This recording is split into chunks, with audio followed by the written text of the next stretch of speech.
જય શ્રી કૃષ્ણ, જય અન્નપૂર્ણા. મારી ચેનલમાં તમારું સ્વાગત છે. હું આજે લઈને આવી છું શિયાળુ સ્પેશિયલ લીલા કાંદાની કઢી બનાવવાના છે આપણે. તો ચાલો હવે રેસીપી શરૂ કરીશું. આજે આપણે બનાવવાના છે શિયાળુ સ્પેશિયલ લીલા કાંદાની કઢી. તો એના માટે મેં અહીંયા 500 ગ્રામ છાશ લઈ લીધી છે. હવે એમાં આપણે 2 ચમચી બેસણ ઉમેરી દેવાના છે અને એને મિક્સ કરી લેવાના. હવે આપણે બધું જ બેસણમાં મિક્સ થઈ ગયું છે. તો હવે આપણે એનો વઘાર કરીશું. આપણે પેન મૂકી દીધી છે અને ગેસ ચાલુ કરી દઈશું. હવે એમાં 2 થી 3 ચમચી જેટલું હું તેલ ઉમેરી દઈશ.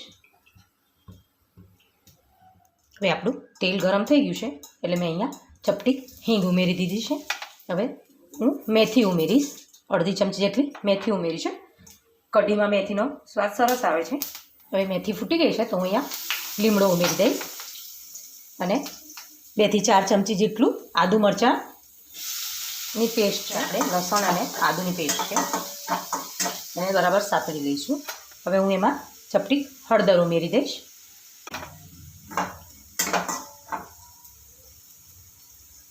આજે આપણે લીલા કાંદાની કઢી બનાવવાના છે એટલે મેં અહીંયા 100 ગ્રામ જેટલા કાંદા લીધા છે એ ઉમેરી દઈશું. ઝીણા ઝીણા સમારી લીધા છે અને ધોઈને એને આપણે વઘારમાં ઉમેરી દેવાના. મિક્સ કરી લઈશું. હવે આપણે એમાં મીઠું ઉમેરી દઈશું અને લીલા મરચાં છે જે પ્રમાણે તમારે તીખું કરવું એ પ્રમાણે આપણે મેં અહીંયા 4 થી 5 ઝીણા તીખા મરચાં છે એ ઉમેર્યા છે. 2 મિનિટ આપણે કાંદાને સાતળવા દઈશું. હવે આપણે ચેક કરી લઈશું કેમ કે આપણે કઢીમાં કાંદાને બરાબર સાતળવાની કોઈ જરૂર નથી. મીડિયમ જ એને સાતળવા દેવાના છે. થોડા અધકચરા રહેશે તેનો ટેસ્ટ કઢીમાં સરસ આવે છે. હવે આપણે જે કઢીનું બેટર તૈયાર કર્યું છે છાશનું અને એને આપણે અંદર ઉમેરી દઈશું.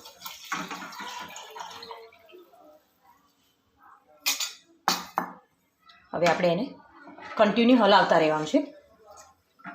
હલાવશું નહીં તો આપણી કઢી ફાટી જશે. તો સરસ આપણી કઢી ઉકળી ગઈ છે. જો એકદમ સરસ કઢી થઈ ગઈ છે તૈયાર. તો હવે એમાં હું દાણા ઉમેરી દઈશ. શિયાળામાં તો સરસ દાણાને બધું મળતું જ હોય છે એટલે મજા આવે છે આ વસ્તુ. હવે ગેસની ફ્લેમને બંધ કરી દઈશું. આપણી કઢી થઈ ગઈ છે તૈયાર. તો હું એને એક બાઉલમાં કાઢી લઈશ.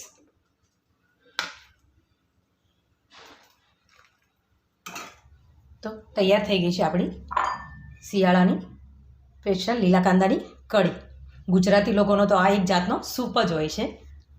તો જો તમને મારો વિડીયો પસંદ આવ્યો તો લાઈક કરો, શેર કરો અને કમેન્ટ કરવાનું ભૂલતા નહીં. જય અન્નપૂર્ણા.